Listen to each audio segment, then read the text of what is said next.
Okay, so these problems we are asked to perform the operations and simplify.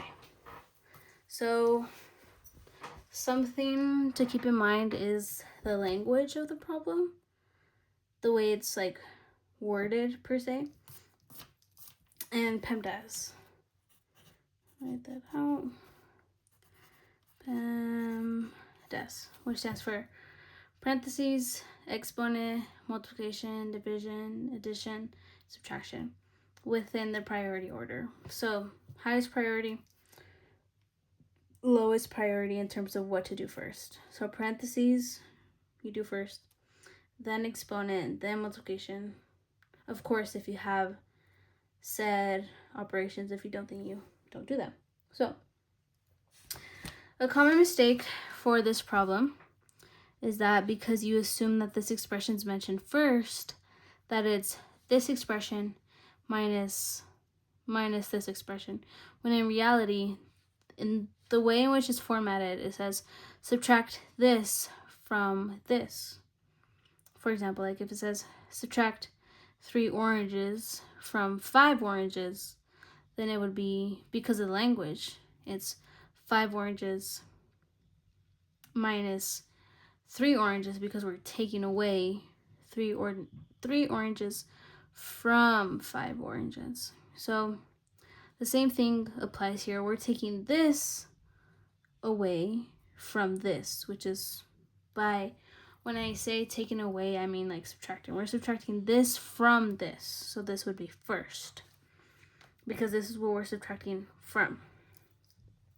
And the way I like to set it up is with parentheses, just to further indicate that these are 2 separate expressions, and so I don't get mixed up with all of the signs and the negatives and the positives, etc. So because of subtraction, we have to distribute the negative sign to this expression, not to this one, but rather to this one,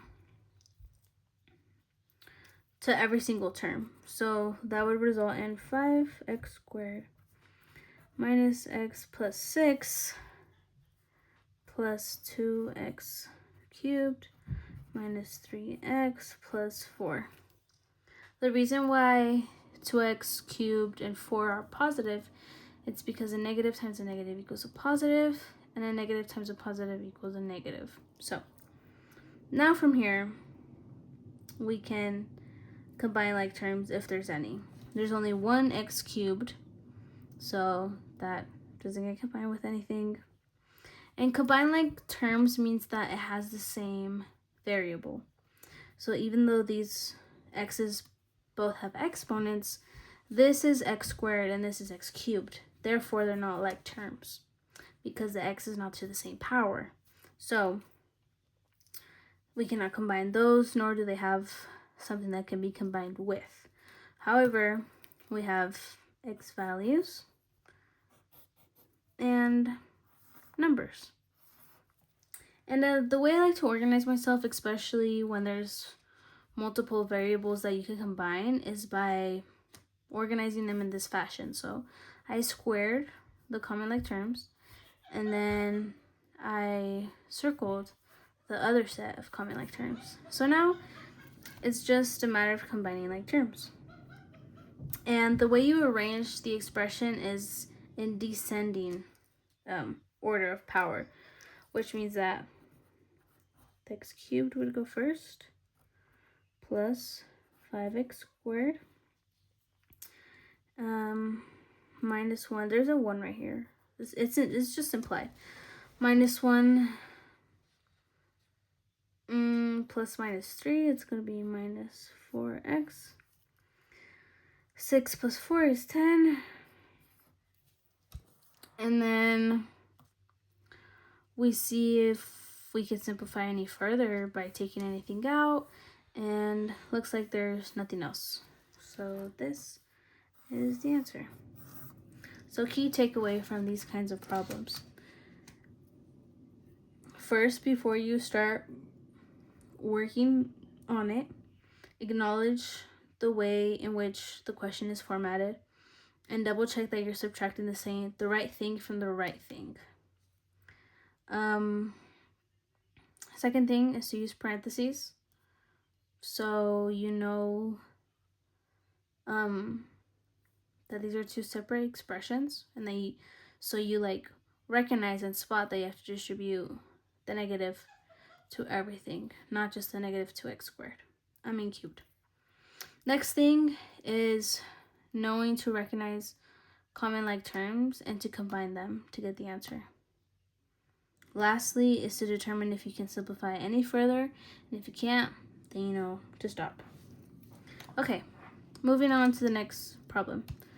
So it's this expression multiplied by this expression. And according to PEMDAS, it goes parentheses, exponents, then multiplication. So we do exponents first. And I noticed that this expression is being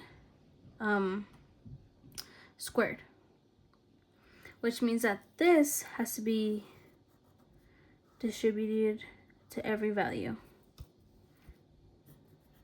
which gives us, this stays the same because nothing was done to it,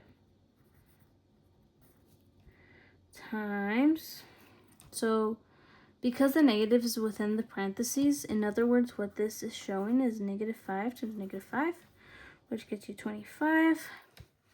And you know to multiply exponents in this case because they're on different planes, if that makes sense. Like this one's lower and this one's higher, which means they're in different planes, which means that you need to multiply it. So 3 times 2 is 6, so x to the 6. Z times z to the first power times 2 is 2, so z squared. And now that the exponent was distributed, now we can multiply. So you multiply like terms is a way I can describe it. So you want to multiply those two, you want to multiply those two. Oh, there is no y value on the other side. Therefore, that one stays as is. And because there's no z value on the other side, that one stays as is as well. So, -3 times 25 is -75. There's an x value, so, and because the exponents are on the same plane, which means that they're on the same level, you add them up together. That's the exponent rule. Compared to these that are not on the same plane. That's the way, see? That's the way I remember, essentially. So because they're on the same plane, you add them up. So x to the 5th plus x to the 6th is going to be x to the 11th. Y just stays the same, and z stays the same. You look to see if you can simplify any further, and given these numbers, you cannot. So that's when you know you've got an answer. Key takeaway, the biggest takeaway from this kind of problem is to first acknowledge which operations you are working with. So we saw multiplication, but then this exponent's a little sneaky, and you have to acknowledge that performing the exponent or solving for it has higher priority than multiplication. So take a second, look at the problem in its entirety, and see exactly what you're dealing with. And what also helps me were these arrows to just keep track of everything. And yeah, okay, thank you.